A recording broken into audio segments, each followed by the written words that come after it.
Hey, so look, I'm coming to you guys today. Let me adjust this camera. So I already got y'all looking at it long. I'm coming today. Ooh, still not there yet. There it is. I'm coming today to talk to you about how to write 2 books at once.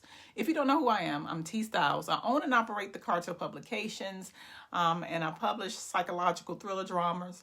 I'm also a writer. I've written 92 books as of today. My 92nd book, Treason, dropped last month. Part 2 will drop this month.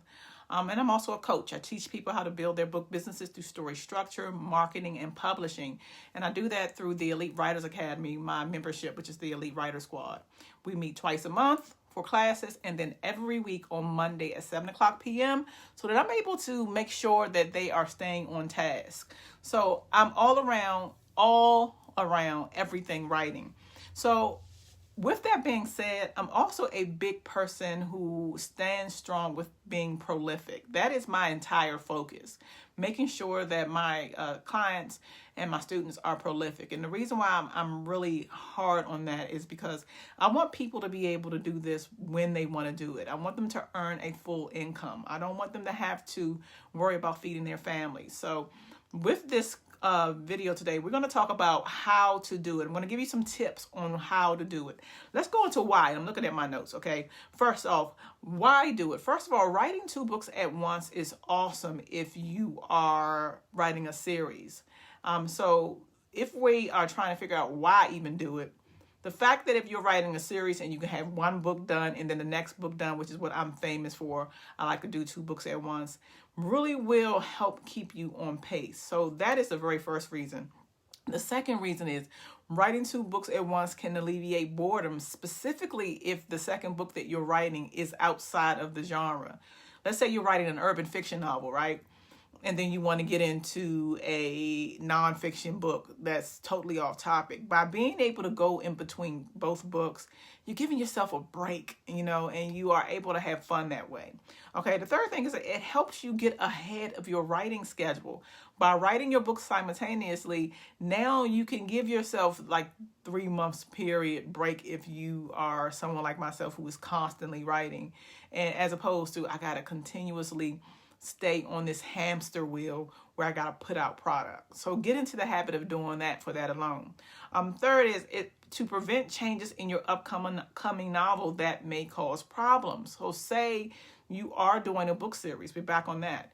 And let's say you had some ideas in mind, and now you're writing your second book and you realize, hey, based on what I'm writing on my very first book in the series, this isn't adding up. Let me change some things around. So you're able to foresee issues and address those issues as opposed to waiting books in advance to correct mistakes, okay? And finally, more money. Don't you want to earn more money? I love writing. This is what I do for a living. Being a coach is quickly becoming my favorite. I love seeing people obtain their goals and earn income from it. However, money is necessary for living. It's not the only thing. I always tell people they shouldn't get into this business only for money, because it'll have you going down some really dark roads, breaking some real crazy rules, and then losing your accounts because of it. But money is what we need to be happy, to be able to take care of ourselves, our family, our friends. So there's nothing wrong with getting paid for your skills. So those are the reasons why, okay? And I want to give you some cons on this too. I don't have a lot of cons because I'm pro writing 2 books at once, but I do want to give you some cons.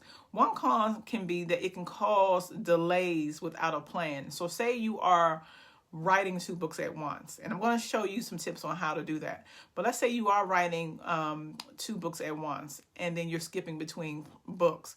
If you aren't careful, you can get off plan and not write a thing. This is not what we are going for. When we're writing 2 books at once, you have to have a rhythm. You have to have a plan in order to see it through. So it can cause delays, meaning that nothing comes out. So you want to make sure you are planning this out. The second thing is that it can cause a mix-up in stories if they are different. So say you are writing 2 fiction stories and you have some characters in one book, and then you're not writing a series, you're just writing another book totally different. If you aren't careful, you can mix around names and situations and locations that will totally throw your readership off, and you don't want to do that. So those are all the reasons I think is a con, and I'm sure I could find some more on both sides, but I'm not going to do that today. Okay, let's talk about how to do this. So get a pen and paper. First thing is, before you are talking about writing a book or 2 books at once, you want to make sure you do prep work. Prep work, prep work, prep work. I don't know why people don't do their prep work, and it just breaks my heart, because prep work will allow the ground, the soil necessary to see this through. You can't just jump into things, especially if you don't have the skills. If I needed to in a clutch, I would be able to jump right into writing 2 books at once without prep work. But I've been doing this for so long, okay? And I had to start somewhere too. So the same as with you. You have to start somewhere first, and then you can, once you get better, you can do whatever you want to do. But for the prep work, the first thing you want to do is do an extensive character interview. And in this interview, you want to make sure that it's for both your protagonist and antagonist. You want to ask them questions about, like, where are you from? What kind of foods do you like? What are your favorite TV shows? What angers you? What makes you happy? You got to really interview your people. And it's okay to talk to yourself. Some of y'all don't want to do that, but I talk to myself all the time. I just have a great time at it. But by talking to myself as my characters for both my protagonist and my antagonist, it really brings into shape who I'm telling this story about, okay? So that's very important.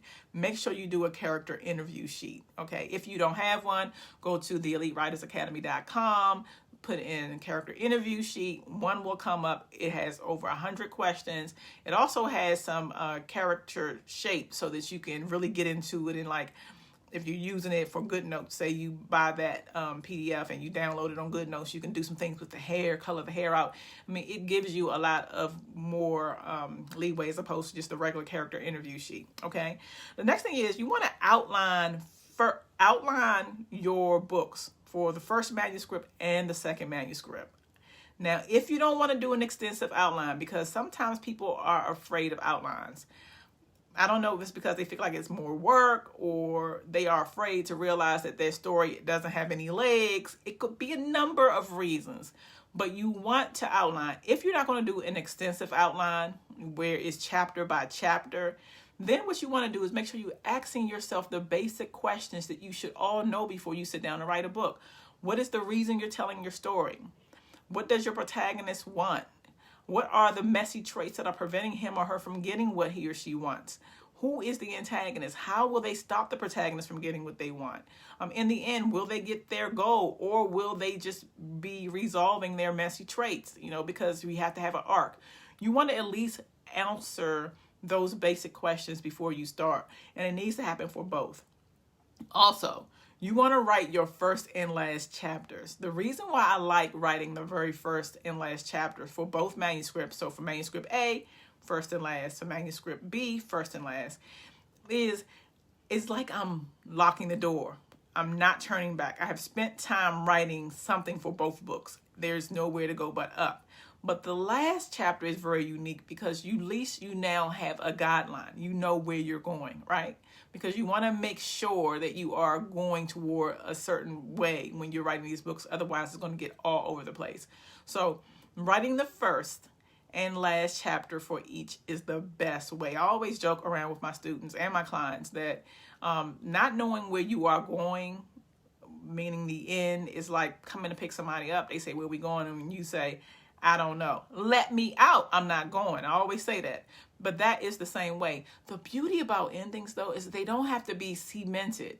There are plenty of times where I write my ending and either I end up like changing it up a little bit, or I move past it and go for an epilogue. So at least you have a guide, okay? Next thing is write two books.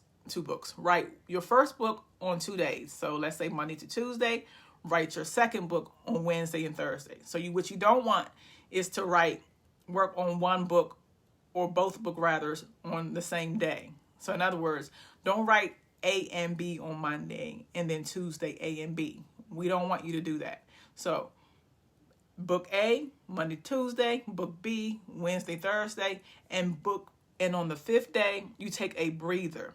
Now, the great thing about breathing, meaning that you're not writing anything, is you will find that these ideas are abundant. Like now, since you're spending time on your book and you're focused on your book, the ideas will just continuously flow to you. Make sure that you keep a notepad in your phone for each one, book A and B, that you're able to record these ideas, because you don't want to try to make a mistake like I've done plenty times before back in the day and thinking that you're going to remember it, because you won't, and you're going to hate yourself for it.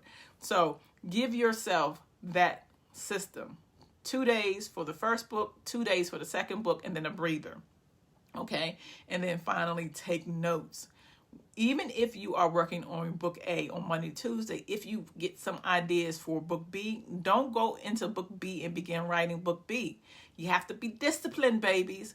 Instead, go to your notes that you should have created. Right, okay, on my day when I come back with book B, right, that such and such ran into her old boyfriend and now he's causing an issue.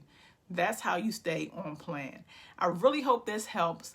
Please understand that you are able to write 2 books at once. There are a lot of things out there to say you couldn't. I'm doing it.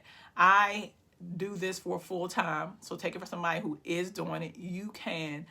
And it can help get you light years ahead of your goals so that you can begin to build your book empire. Don't forget, if you need some help, join the Elite Writer Squad. The link is in my bio. Have an amazing day. And you know what I'm about to say. Get to writing. Bye.